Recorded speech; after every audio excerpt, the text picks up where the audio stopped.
A wonderful morning to you. Good morning and welcome to Sunrise Daily, your daily dose of sunshine. I'm Maupe Ogunyusu.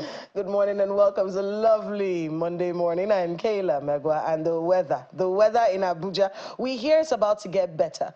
But I hear the humidity is about to hit like 72% or something at some point today. So as we say throughout this program, stay hydrated all day. Indeed, and make sure that you also have, some sunscreen on if you're going to be in the sun, or maybe something to protect your head, because, yeah, sunstroke is real.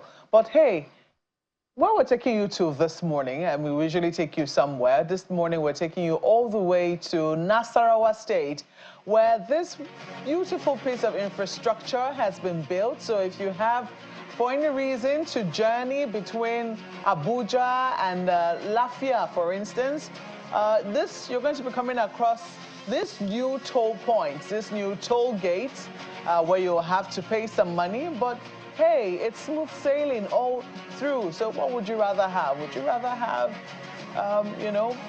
this, or would you rather have what we used to have? Some people will say, well, give us good infrastructure any day. Nigerians, will be more than willing to make sure that it is paid for and it is maintained. But this is along the Lafia route. If you're coming all the way from Abuja to, especially from Maraba, that end, or is it, I'm trying to remember the name of the area now. Kefi.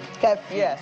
Especially from the Kefi end, from Kefi all the way to Lafia, it's smooth sailing. And if you have any reason to also go to Benue, we understand it's also smooth sailing to Makodi. So this is what we're showing you this morning, for those who are wondering. But you've been showing us all of these sights and sounds visiting the north. What is the road like? Well, we can tell you that apart from little breaks like this, it's all smooth sailing, to Lafia and also to Makodi, both states in north central Nigeria. Yeah. Absolutely. And we've been talking about toll gates for a while, the conversation around road maintenance and how we can keep our roads running, and this is one of those ways. We see it in many parts of the world, all over the world.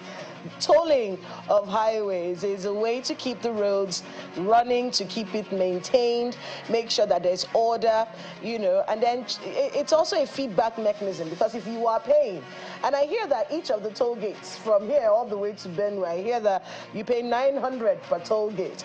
So if you encounter a few things on the road, you will complain because you are paying for the maintenance of the road. So yeah, very lovely piece of infrastructure there, and one that we hope will be an example to other states of how they can create infrastructure that aids transportation, that is safe. These roads used to be a nightmare, Malpa. It used to be terrible. No one wanted to go by road on these places, but the road has been fixed and is being tolled right now. So, it's one of those things that we're watching out to see how much maintenance goes into it, because that is the point of the toll gate. It's for the maintenance of the road. Yeah, indeed. It's good to know also that, the road had been there for a while before the tolling started. The tolling just started only recently, but it really was smooth sailing, to go all the way to Lafia from Abuja. In less than 2 hours, you were there, and you didn't have to worry about bumps or potholes or any of those things on the road. So this is what we're bringing you this morning. You can see just how smooth it is. What people now need to worry about is speed limits. Oh, yeah. So let us not kill ourselves on the road because we now have good infrastructure. Let us still be reasonable people. And I'm hoping that the FRSC, will find ways to make sure that people, are driving within required speed limits and are not, excessively speeding. Oh, yeah, and just to add, people should be mindful that the Benue axis of this road has a lot of speed bumps. So you can't be running like a bat out of hell. You might just find yourself in a lot of trouble. So yeah, the fact that the road is nice and sweet, there's a temptation to just put your leg on that accelerator and keep going. No, okay, let's be mindful. Let's not hurt ourselves in the process of enjoying infrastructure. Indeed. Well, talking about enjoyment, it does appear that the police will have, they do have something on their hands today. They've been talking about a protest. We understand that the police is celebrating the National Police Day. But we also understand that a protest has been scheduled for today by the Take It Back movement. They say they're going to be holding their protest in Abuja and also in Lagos, I think some key areas. And part of their demand, why they say they're leading this protest, is that they want a repeal of the Cybercrime Act. They want government institutions restored in Rivers State. They also want human rights upheld. So these are some of the things that they are looking at, why it is that they want to take to the streets. But the police is saying, look, this protest is ill-timed. This protest is coming on a day when we have chosen to celebrate the National Police Day, to celebrate the resilience and dedication of officers and men of the Nigeria police force. According to them, they say they're not against the exercise of citizens' rights to peaceful assembly and association in Nigeria, but they're concerned about the motive behind such a protest scheduled on the same day the contributions of the MPF to national security is being celebrated, putting into consideration that such a glamorous event will bring together dignitaries from all spheres of life, both internationally and within the country, including foreign inspector generals of police and diplomats. So, Kayla, it does appear that Abuja is going to be a bit busy today. We understand that Eagle Square is the venue of the police celebration. They're celebrating the National Police Day. They have guests arriving from different parts of the world, I imagine, to to the celebration of this day. And for people who may have been a little bit skeptical, thinking that they came up with the concept of Police Day because of the protest. That's not correct. Since the 2nd of this month, there have been activities building up to commemorate today. Today was supposed to be D-Day, right? So it's the grand finale was supposed to be today, but they had a community outreach. In Abuja, at least, we covered that one. There's an exhibition that happened at Eagle Square between the 4th and the 6th. Exhibitions have been going on there. And then, of course, we saw videos of the walkathon that happened over the weekend. So a lot of these preparations have been going into the celebration of Police Day, which is the grand finale today. But you see, Mark, but that's the issue, When they talk about, some people have thought, well, if you say a lot of dignitaries from around the world are going to be here on this day, a show that people would be able to express themselves, wouldn't that be a credit to the police force, as opposed to saying, no, we have dignitaries coming around, we don't want you on the streets? And even though the police have explained that they're not trying to stop people from expressing themselves, and you have the right, to protest in Nigeria, some out-of-the-box thinking, Mark, as to how you can actually jump on a situation like this one and actually make it to your credit. Imagine a police day going on, and then we still have members of the police force protecting people who are protesting. That I felt would be an opportunity. But, they may have whatever reasons they have for saying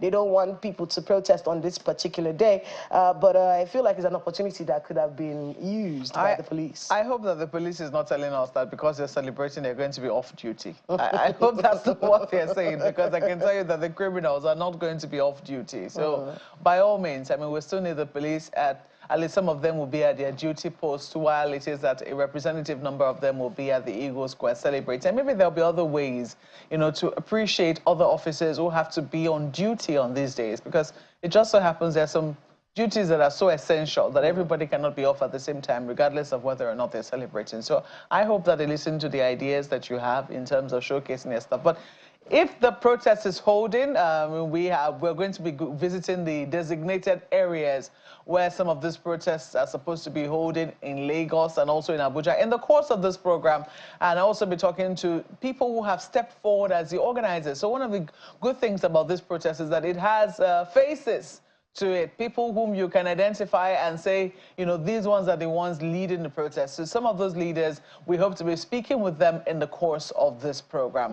But we ask you to stay with us here on Sunrise Daily. We'll be back shortly to take a look at a number of other issues. Edo is still very much on the front burner. The killings that happened in Edo is still very much on the front burner. And we'll be talking about it shortly. So please stay with us.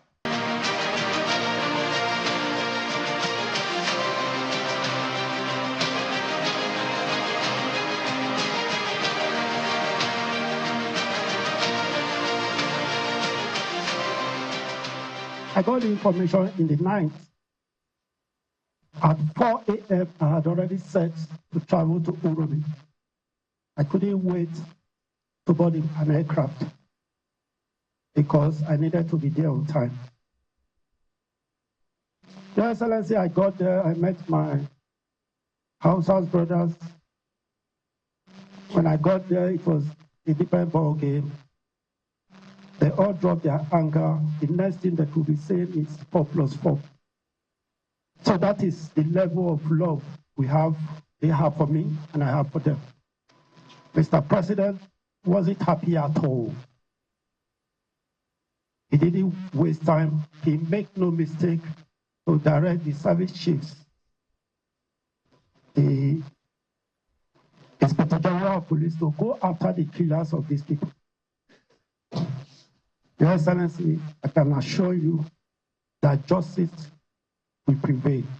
As leaders, we must come together to fight this unfortunate behavior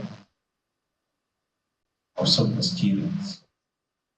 We will want to see them physically paraded so that Nigerians and the families could see them to know yes, they were apprehended. That, Your Excellency, will go a long way in making the families and their own brothers happy. We appeal to the security agencies to please help and parade them, show them, so that all these camera people will take photographs and will be disseminated so that the world will see, yes, these are the people that perpetrated that crime. Our appeal number 2, Your Excellency, I have every confidence of you. One.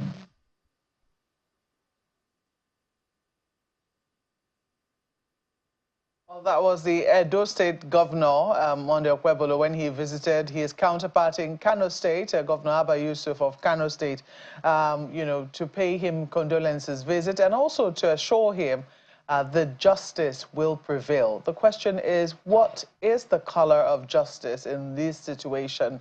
We have this morning joining us a constitutional lawyer, Mr. Andrew Enwata, who is a legal advisor to the Edo State Governor. You're welcome to Sunrise Daily this morning. Mark, thank you for having me. Good morning to our viewers at home. And Kayla, good morning. Good morning. Yeah. So perhaps I should start by asking you, because we've seen the governor, go around. He said he went to Uromi to, speak with the people there, and that when he was done, what they were telling him was that, they dropped their anger and they said 4+4. And we also saw him visit the people of Kano to express, their condolences, because we understand that the people who were traveling through Uromi, were headed to Kano. So, ostensibly, he went to greet the people there. And he's also offered to pay compensation. So the question is, what is the color of justice, given the fact that the governor of Kano State is also asking that the people who have been picked up by the police or the people who are picked up by security agencies be paraded? He thinks that would give some measure of, respite to the people who are wondering if the security agencies are doing anything about it at all. Yeah, thank you, Mark. I think I'll start by first condoling with the families of these victims. And much as we have these itinerant victims, we also have people who were murdered in their farms. Just recently, about that same period, we had situations in Ovia Southwest where certain persons were killed on the 21st of February. We had many of those incidents in Uromi. Even the king of one community, Uzia, also complains that when people go to their farms, they are killed. So for all these victims, we condole with their families. But when you talk of justice, I think justice must be done. I don't believe in jungle justice. If those persons that killed those 16 travelers, even when you apprehend a criminal, the right thing is to hand them over to the police. And unfortunately, the particular set of individuals who call themselves members of a vigilante, these were actually renegades who, of course, after the ban placed on them before they do elections, regrouped. So it now calls to question our structure in terms of our security architecture. Why is it that we don't regulate these vigilante people? Why is it that we allow illegal groups to operate? So I think it's a serious cause for concern. And for me, it has provided a learning curve for both the federal and state government. For us to now, if we say we want to do community policing, should we not regulate these persons?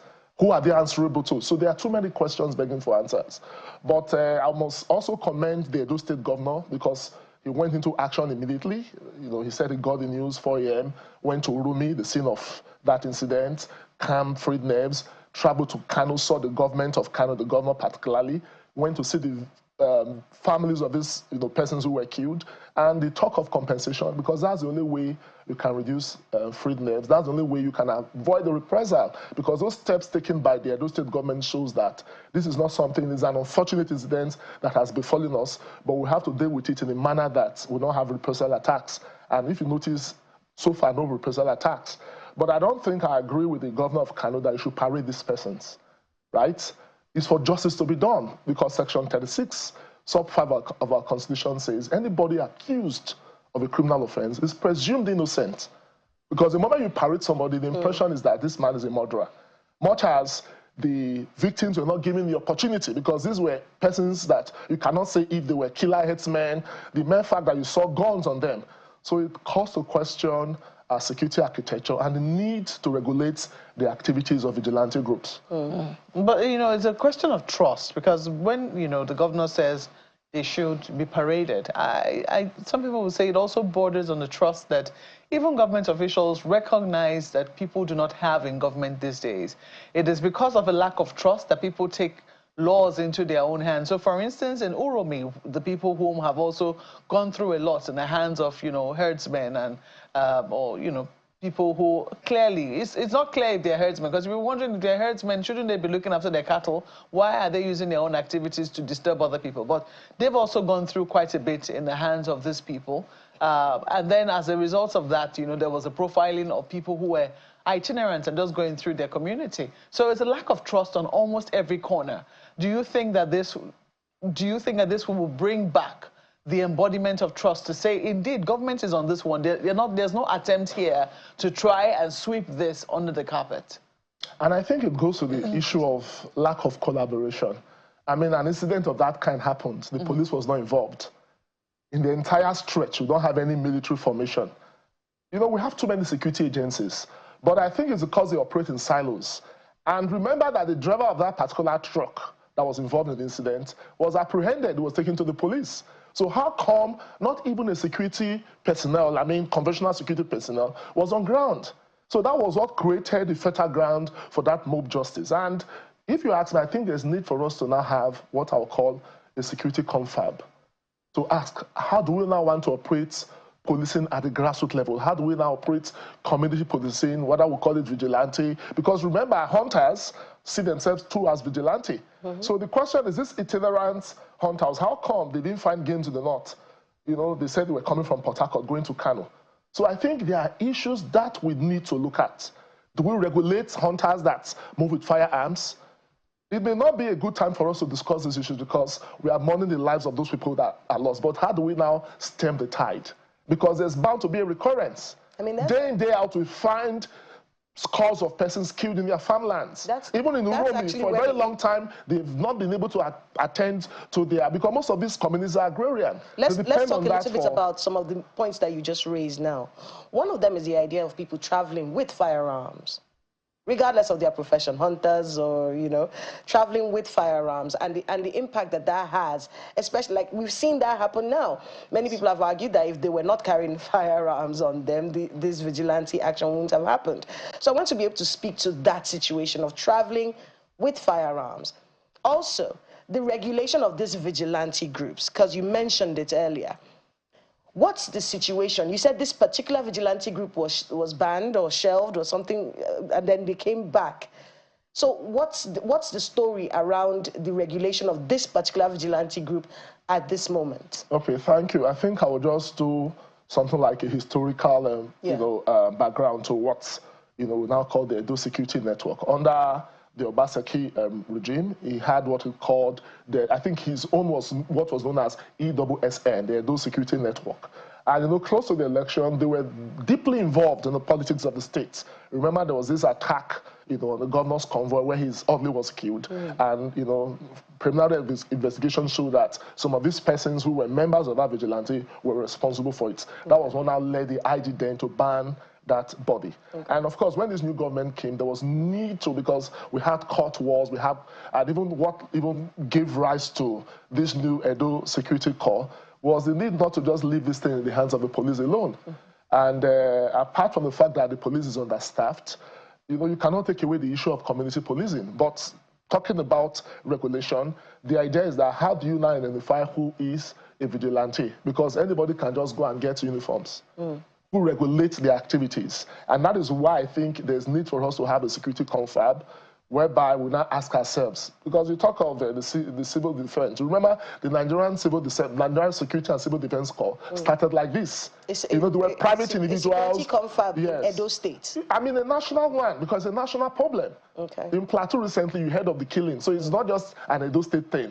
It's just that because of the extrajudicial nature of those persons who were killed, there's need to now ask ourselves, can we allow these people to continue the way they have been operating? What's the rule? What's the rule legally when it comes to traveling with firearms? Because many people may not understand It is not acceptable. If you are not a security agent, you are not supposed to travel with a firearm.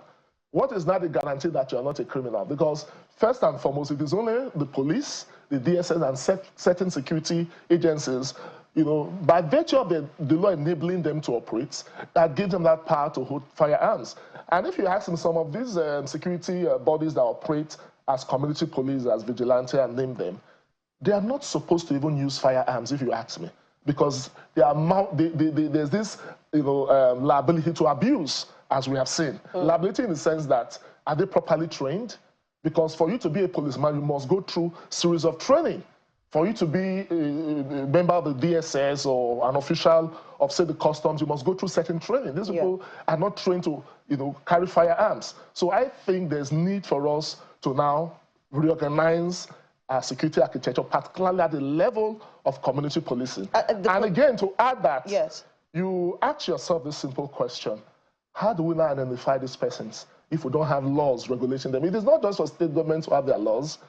I'll give you an example. Private security agencies in Nigeria are regulated by the Nigerian Security and Civil Defense Corps, which is now the body that regulates these vigilante groups. So apart from the associations they claim to belong to. Another question people have asked is, how come there was no police presence in that entire... Is that a part of Edo State that the police are not present in? It's painful because I think it's also that gap, which of course resulted in the sack, or rather in the removal of the commissioner of police. Because the question was, this thing dragged for over an hour. How come the police did not go to the locus criminis, the scene of the crime? These persons bore her arms. They traveled all the way from Port Harcourt. It only took the intervention of these vigilante people, even if we say they are a ragtag group, right? But how come these people who were carrying arms were not spotted throughout that corridor? I mean, and that trust deficit flows from what this scenario paints. People moving with fire. Imagine if it was AK-47 they were carrying. And I'm sorry to say, and I'll say this on national TV, our policemen are more interested in the 200 or 500 naira they collect. We're all witnesses to it. So I think we need to reorganize our police force if we must make progress in this fight against crime and criminality. What a day to say it. Because today is National Police Day. Exactly. It's National Police Day, so it's a very important day for this conversation. But very soon we certainly will be going to the Eagle Square where that celebration is taking place. But while they celebrate, these are some of the issues. It is what it is. I mean, right now we're talking about lives that have been lost. What I want to know is this some attempt at pushback? Because let's not forget that even in the north of Nigeria, in the south of Nigeria, where people think, oh, these are herdsmen that are committing these atrocities. There's a way that, people say, oh, they look. So when, you see people who look like those people, you profile them and you say, this is what they look like. And you're able to, and then when you now see guns on them, it even makes, it makes your suspicion even stronger. But in the north of Nigeria, we also know that the northerners have also been going through this particular issue. Only recently, I think it was just last week, we saw the NSA hand over a former general in the Nigerian army, or let's say a retired general in the Nigerian army, someone who had headed an organization no less than the NYSC, who was released alongside a number of other people after being kidnapped for over 50 days in the north of Nigeria. So we see that these problems are all over the country, regardless of where it is that people are. This national confab which you propose, what do you think is going to be dealing with? I think it borders on synergy. There's this lack of it. Do we think that the issue of security is just a federal government affair or a state government affair? The fact that we don't even involve the local government in it is what worries or bothers me, because if we talk of the whole idea of community policing, a country like Ghana, there's what they call the CPU, the community policing unit there. They work closely with the regional or local government. So how come, just like at the federal level, you know, there's a security body at the federal level, at the state level, you have the State Security Council where the governor as chief security officer sits as chairman. Even the local government, they also have their security committee. I think that national confab will address the issue of not just funding, but how do we now regulate this vigilante group? How do they work with the police? Is their function going to be purely intelligence gathering, or they arrest and hand over these persons to the police? It is that lack of regulation that created this scenario we found in Edo. Because these individuals that, as vigilante, apprehended these people, it was the alarm they raised, right, that resulted in that attack, that mob attack. Because at that point, you had some group of individuals who felt bereaved. They have family members that were killed. So it was that anger. But that does not justify jungle justice. It does not justify mob justice. It does not justify resort to self-help. Because we can only do that when we don't have a civilized society. Do you think that, it should also focus on understanding? Because we saw situations like this when Boko Haram, first of all, started, where in the south of Nigeria, people didn't quite understand, and it was seen that Islam as a religion, and this was not only in Nigeria, this was all across the world. There had to be, where people had to say, look, the religion is not about terrorism, it's about peace. Do you think that awakening needs to, come up again, to let Nigerians, especially in the south of the country, know that Northerners are not their enemies, and the Northerners to understand also that Southerners are not their enemies? True. I think that mutual distrust comes from that age-old conundrum between this farmer-herder thing. In the north, because they cannot get sufficient forage to take care of their cattle or their herds, they move south. And the moment you now tell them they cannot go here, they cannot go here, they go into people's farms, because we saw videos of people's cassava being harvested, their yams, and they used to fruit their animals. I think the problem of ranching is still here now, because most states have what you call an anti-grazing legislation. Like in Edo, we do have that legislation. So these people, because they cannot come out openly, they now resort to killing people that prevent them from harvesting their crops. So the security confab I propose will resolve some of these issues, right? Mm-hmm. Namely, because I know they now call it Ministry of something livestock now in Nigeria. Yeah. So what role is that ministry playing? How do they now collaborate with security agencies to see how we can, because these herders, we need to educate them. And because majority of them come from a part of the country, Nigeria, that's the northern part, we tend to give that stereotype, we tend to label them. And when we say killer herdsmen, not all of them are killer herdsmen. We just have some criminal elements behind it. And the question is, are they all Nigerians? So what is the Edo State government doing in that regard? Given the fact that this has now happened and people still live with this, I know that even back at home, the Edo State governor is facing some criticism. There are those who say, oh, this happened, you've not even comforted the people enough, you run all the way to Kano. When these things were happening, when the initial killings around Uromi were happening, I mean, talking about people whose farms, people could not go to their farms, people who lost lives, you didn't visit them. It is when this kind of incident happened that you now decided to visit. So there have been criticisms like that, against the new governor. Do you want to tell us what it is that the Edo State governor is now doing, or the government as it is now doing to enlighten people and let them know that these are the challenges and these are some of the solutions that they are proposing? Yeah, thank you. What we have is a clear and present danger. And security issues of this kind are insidious in nature. They don't just happen overnight. Mm-hmm. And when this governor came out campaigning, top on his agenda was this problem of insecurity, addressing security issues. And, this one governor in his first 100 days has committed so much of state resources in addressing this problem. He has provided, over 100 motorbikes, because most of these bush areas, you need motorbikes to access these places. The fact that he immediately reorganized the security, Edo State Security Corps, a bill was sent, and eventually you now have a proper superstructure. But unfortunately, as I said, you still have renegades, from the BAM group.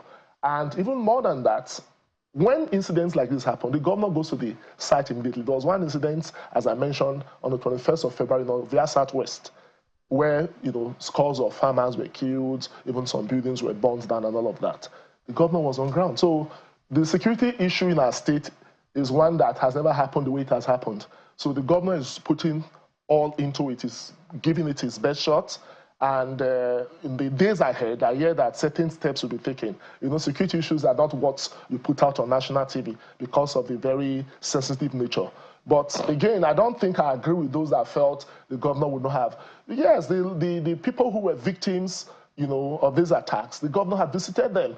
Even issues of compensation were on the table when this other one came up. So this one looks like a reprisal, but the governor does not see it as such.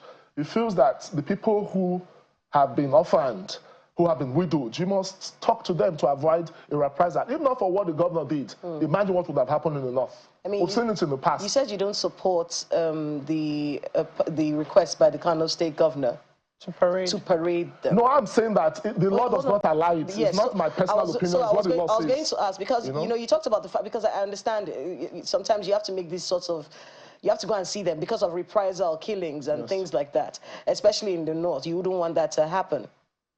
Some people have suggested that maybe for this particular matter, they should maybe shelve that law and do this parade that the governor has asked for, just so to calm the frayed nerves in Kano. Is that something that the governor should think about? I think if you notice, maybe with a conversation with the IG. Actions were immediately taken. First, the governor, after his preliminary investigation, immediately disbanded some of those illegal vigilante groups, and even suspended the head of the one that was legally recognized, that you could not even identify these persons. It was not a sign of leadership. And even more than that, persons have been arrested, 14 of them. Though this argument of, oh, these persons are arrested, what is a guarantee that we don't have some innocent ones amongst them? Because, it is one of those saying in law that it's better to free 99 persons than to send one innocent person to jail. So, and of course, I've mentioned this earlier, Section 36, sub 5 of our Constitution says, any person, accused of a criminal offense is presumed innocent until his guilt is established. Because if you parade me, for instance, Barrister Amanta, the impression out there is that I'm a murderer. But the fact that the investigation is made transparent, if these persons have been apprehended, you arraign them, or do proper investigation, then you arraign them. So if the people see that these persons have been arraigned, I mean, that's a step towards justice. But one thing I can assure you is that the Edo State government will ensure that the killers of these persons will be brought to justice. Who is prosecuting them? Is it the Edo State government or the federal government? I think it is the duty of the police to investigate, but because these offenses took place in Edo State, of course, it will be the Edo State courts that will try them. So this is tried in the Edo State courts. This is within the jurisdiction of the Edo State government? Exactly. So the 14 persons who were arrested by the Nigeria police? By the special team, because I know it's the DIG that is responsible, the first CID, they are the ones responsible for this investigation, not the Edo State Police Command. Okay, so were they brought to Abuja? Of course, they were brought to Abuja for investigation, because that's where they have the headquarters of the first CID. Okay. I think somewhere around Garki in Abuja. Okay, so that matter, they are being investigated in Abuja, but then they will be taken back to Edo State for the prosecution. Is that correct? For me, I don't think where an investigation happens, I mean, and again, it's to also insulate the process so that they don't think people are trying to, and we don't want to go into that because the IG that gave its directives wants justice to be done. And I think it's a proper investigation.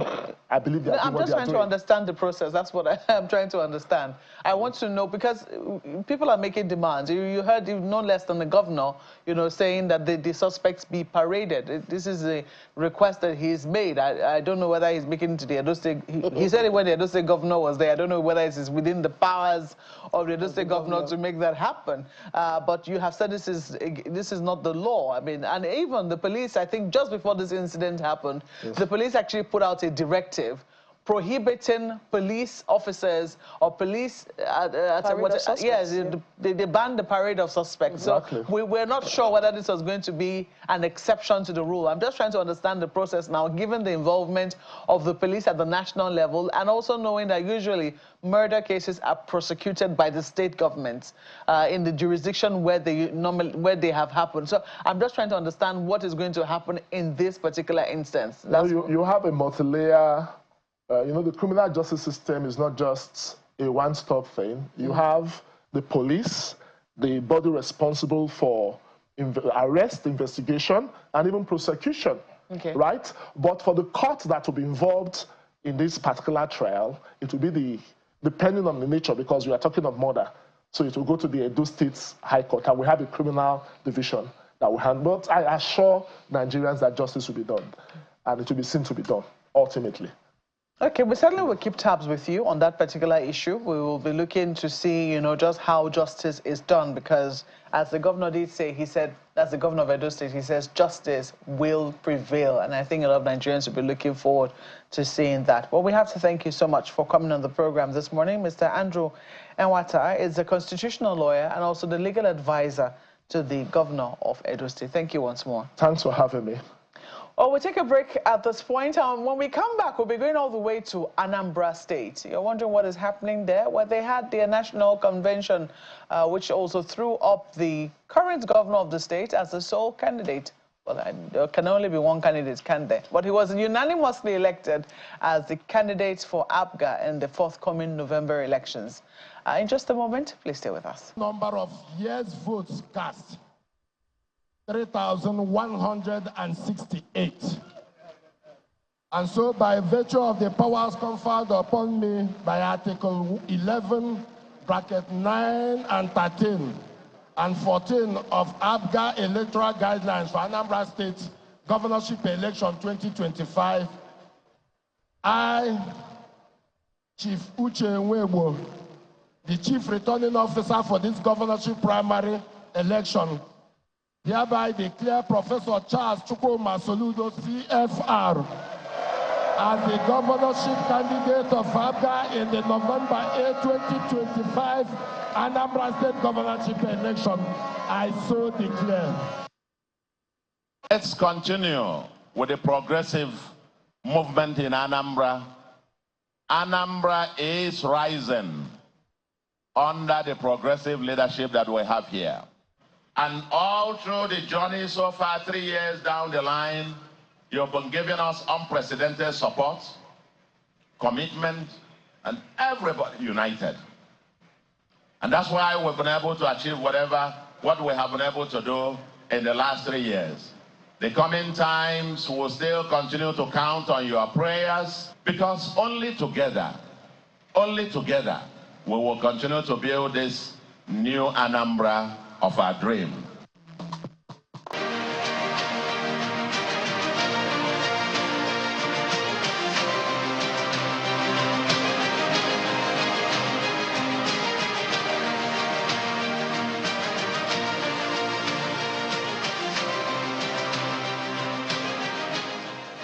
Well, indeed, as I did say, we're switching gears now to politics, especially to the primaries which took place in Awka, the Anambra State capital, which threw up the current governor of the state, Governor Charles Soludo, as the candidate of the All Progressives Grand Alliance. This morning, we're being joined by the National Publicity Secretary of APGA, Mazi Ejimofo Okpara. I hope, did I pronounce that right? Well, it's not as good as Kayla's own, but I'll do my best. No, quite a fair try. It's good to see you. Thank you, Maupe. So this is the primary. The primaries happened in Awka, right? Yes. Yes. So and they were peaceful. They're very peaceful, and we saw that at the end of the day, it was seen that there was a unanimity in terms of the choice of the people, the members of your party. Yeah. But the question I asked when I saw the report, I said, who was it contesting against? Were there any other contenders? Well, I'm happy that. Thanks for having me, first of all, and I'm happy that it's almost like a fait accompli, and I said earlier in some fora that for the first time, a governorship candidate is emerging strictly on the merit of his performance. You know, Governor Soludo has done absolutely well. In the build-up to this primary, there were torrents of endorsements from different stakeholder groups, from students to youth to, both community leaders, past and present. In other words, there were no contenders. That's what it is. So they just went there to endorse him. 3,172 delegates of the party elected him, nominated him to go back for a second term. Interesting. I mean, why was that needed, though? I mean, if you already have the endorsements, why did the party need to spend the money to show that? Well, spend money. Did you spend any money? If you have people, well, the electoral act stipulates such formalities. These are the legalese that builds up to, the entire process. And of course, as a law-abiding party, we must stick to the law. So there was nobody who was saying, look, I'd also like to run on the platform of APGA. I am saying that Governor Soludo as of today is the consensus candidate of not just APGA, but the totality of Anambra. That's not necessarily true, because APC has their candidate. George Moghalu is also the candidate for the Labour Party in that same election coming up in November. He does have a war ahead of him. Well, Kela, in all modesty, I'll just have to say here that APC in Anambra has become like a department in APGA. And this is a fact. Anybody who is an APC person in Anambra State, knows this for a fact. As a matter of fact, many of them have even come out openly to endorse the governor, for a second term. Yes, but they have a candidate that's going to run against. We're not, like I said, these are just mere formalities, and of course, we're not even seeing them. This attitude that you're having, it shouldn't backfire. No, it's not about backfiring. Like they would say in Igbo, what you have in the hands, you don't need mirrors to actually see it. If you travel down to Anambra State, these things are not. People are for the first time seeing tangible achievements, from a government in power. This is a governor that has employed over 8,115 teachers in less than 3 years in office. The governor has broken about 34 years old jinx of the state not having a state, an A state like Anambra, not having a government house and a governor's lodge for 34 years. Do you're saying some things, and I'm thinking to myself that, look, this sounds more like an indictment than, praise of the current governor, because APGA is the party that you represent. APGA has been in government since I can remember in Anambra State. Okay. Every single governor that has been elected on the, to be governor of the state has been elected on the platform of APGA. That's not true. That's not true. From 1999 to about 2003 to 6, the PDP was in Anambra State. There were brief interregnums, but largely it has been APGA. Look, just to put it in context, when you say that APGA from the let me do this, Mr. Governor Peter Obi. Let's start from Governor Peter Obi. I'll put it that way. I'll tell you that it's been a progressive ascendancy of development. But what we are seeing in the state is the unprecedented growth of that development. Okay, so let me finish that. Governor Peter Obi was there for 8 years. He did his 8 years because he actually went to the Supreme Court to ask, that he be allowed to finish his 8 years. Then he handed over to Governor Obiano. Isn't that correct? Exactly. Governor Obiano also did his 8 years on the platform of APGA as well. And then we now see Governor Charles Soludo, who's now been there for the last 3 years. Isn't that correct? Yes, and like I said, it's not an indictment. It's an affirmation of progressive growth. And that's exactly how they see it. You say you've not seen anything like it, That's what I'm saying. Of course, it's novel. I tell people that development is a continuum, but it has to be a continuum in such a way that it has to be an improvement on what existed. So if you are saying that, Governor B, Governor Obiano, and maybe Governor Soludo comes and is doing exactly the same thing that they did, then where is the difference? The reason why the people repose a lot of confidence on APGA is because for every APGA administration, there is something significant to boast about. And I'm telling you today that Governor Soludo has taken it notches above the people's expectations. And this is just 3 years in office. And I'm reeling out to you massive developments that have taken place in the state, and some of them never before seen. So those people, the people of Anambra see these things as quite novel and quite heartwarming, and that is why they are in their droves, in their numbers, endorsing the governor unanimously. Do you fear that, because it would seem that APGA, Anambra is the only state that APGA currently holds, isn't that correct? Yes, in the past they held states like Imo, but now it would seem that Anambra is a state that they have held as their stronghold. And we always see oftentimes that when governors are done from governing in Anambra State, usually when they want to move, they move out of APGA. Are you concerned that, it will seem that it's just a platform for election in Anambra State? That's exactly why I tell people that the current leadership of APGA, is such that it is firming up a lot of, massive reforms around the party. And like you rightly mentioned, APGA used to be in emo, and something happened, and maybe Rochas pulled out and all that. But I can tell you that it's still a journey. It's a gradual process. And we believe that, with what is happening currently in Anambra State, it's going to become like a watershed. Everybody sees, everybody who knows good appreciates good.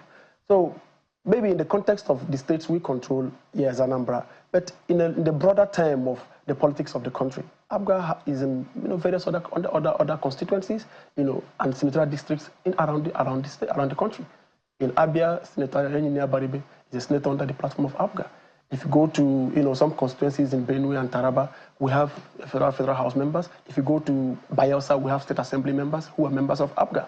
So this is it's not a quick fix thing, and all this border on leadership. And I can tell you that the current leadership of APGA is such that it is determined and committed to changing the narrative. And APGA is not just a vehicle; it's the foremost progressive party. And we are both to say that we are the foremost progressive party in Nigeria. I heard you say that APC is a department. Are you collaborating with them or what? What I would tell you is that the progressives are united, and the progressives are one and the same everywhere. We are united in our, the progressives are united by their ideals. So you see the APC as a progressives party? As a party made up of progressives? Well, yeah, there are progressive elements in the APC. And that is why the progressive elements in the APC in Anambra State are not against APGA. Prince Nicholas Okachuku will not be happy with hearing what you're saying right now. I don't know if he's a progressive element. Because he is the person who's going to be running up against him, against Professor Soludo in November. Well, calling them an appendage of your party, it does seem a little... I just told you, what I just said to you is a statement of fact. And if you go to the streets of Anambra State and run your fact check, you would see that all have said there's nothing but the truth. So if maybe whoever is the candidate of APC decides to come here and say otherwise, is their right? But I'm telling you what the fact is, and as it is on ground. I watched the last the emergence of the current governor as the candidate of APGA in the when Governor Obiano was still there, the primaries that I think it was broadcast live, those primaries. And I remember it seemed very peaceful, it seemed smooth, it seemed seamless. But shortly after, there were legal challenges.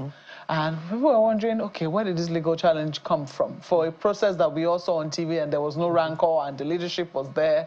Yet, there were so many hurdles for the current governor to cross before, he could actually stand very firmly as the candidate of APGA. Do you see those kinds of challenges coming up again? And can you give us a background of what actually went? What was that about? Okay, basically, I'll just tell you that the storm is over. As far as the storm. What was the storm? What caused the storm in the first instance? Well, I would want to define it as the activities of some overzealous persons who wanted to subvert the law just to meet their personal or selfish interest. Because the issue was clear from get-go, and it's not something I'd like to actually rehash here. But you saw the whole forum shopping thing, traveling from over 10,000 or 5,000 kilometers from Anambra to Birnin Kudu to go, get a judgment, purportedly ousting a legally constituted and elected leadership of the party. And this whole charade went all through. But I thank God, for the judiciary that also came to the rescue.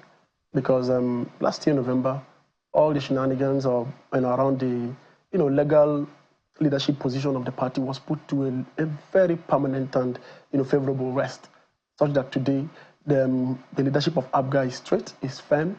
APGA, as of today, is the most stable political party in the country. Even in the build-up to the November 8th election, I can tell you that in Anambra State, it is the most stable. And what you saw at last Saturday's primaries, it's just telltale. It tells you how stable, how coordinated, how united, how transparent the party, and even how strong the party has become in recent times. You can't say the same about some other parties that are also getting up to, in quote, contest against APGA. I mean, so I tell you that when I say the storm is over, the storm is over. When we look at the elections come November, of course, we had Professor Soludo say quite a number of things yesterday. I will not let you down. Yeah, sure. And things like that.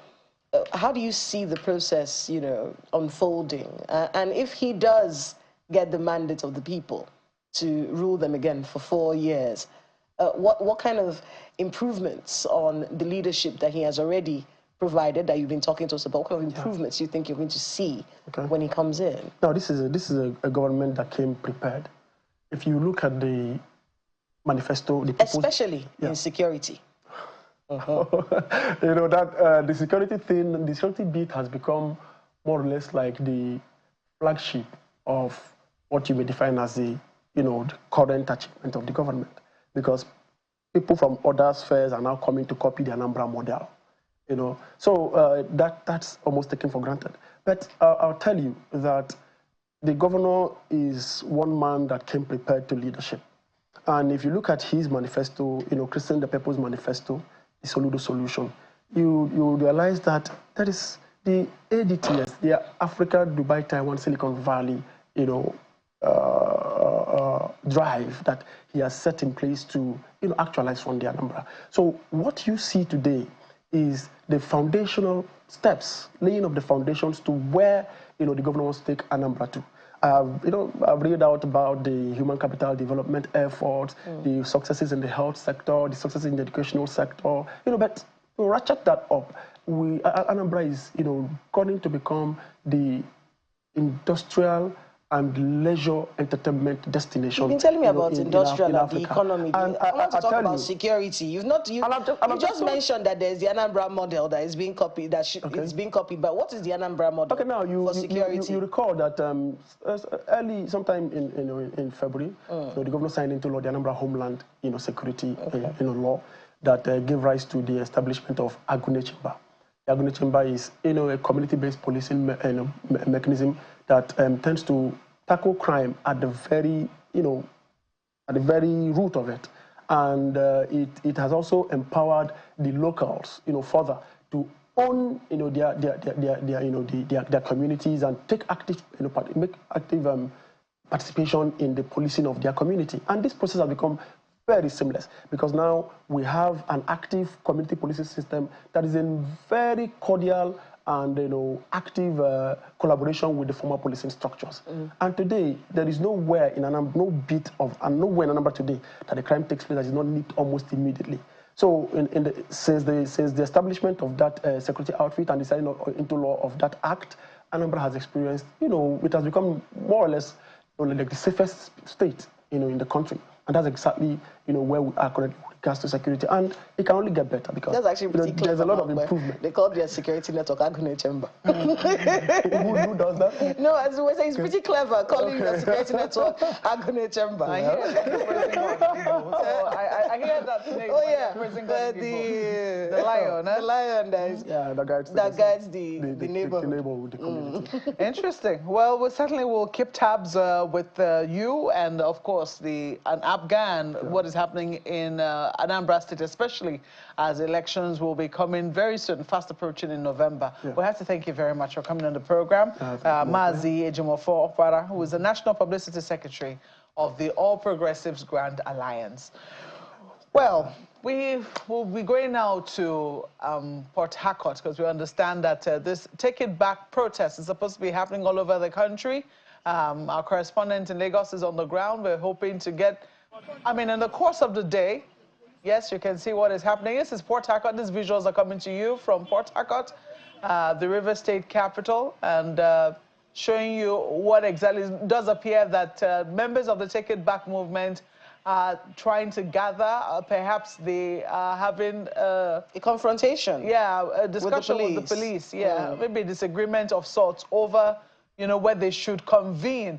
But that conversation is going on in Port Harcourt. So in the course of the day, on Channels Television, we'll be bringing you visuals of whatever is happening around the Take It Back protest throughout today. But also bear in mind that the Nigeria Police says they're also celebrating the National Police Day, visuals of which we'll also be bringing to you as well.